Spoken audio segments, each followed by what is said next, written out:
ও ভাই দুটো মাংস দেন না ভাই। ও ভাই কটা মাংস। এই চুপচাপ খাড়া থাক, গরু কাটাকুটা হইব, ভাগাভাগ হইব, পরে তোকে মাংস দিব। বেশি চিলাইলে কিন্তু লাইট টেনতে বার করে দিব। ভাই ভাই আমারও মাংস দেন ভাই। বেলায় তোরা মাংস দিব মানে তোরা কিন্তু এই ঈদের দিন 120 কিলোমিটার বেগে থাওরামু। তোরা মাংস দিব গেলা, তুই কি ফকির নি? ও এই কথা, এবার দেন দেন দেন দেন মাংস দেন। ও মাংস পাইছি।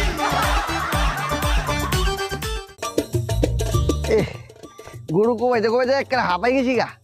আরে বেটা আর কইস না, কামটা কি তো হইছে, সারাটা দিন গরু কুবাইলাম, একটা মাই আইলো না, একটু সাহায্য করলো না। আবে কুরবানি থেকে কি মায়ের কোনো ঠেয়া আছে নি? কে রে? এই দেখ কুরবানিদের আগের দিন আমরা গরু টরু দেখি, আমরা বীর রাখাল। কুরবানিদের সকালে আমরা গরু মরু বানাই,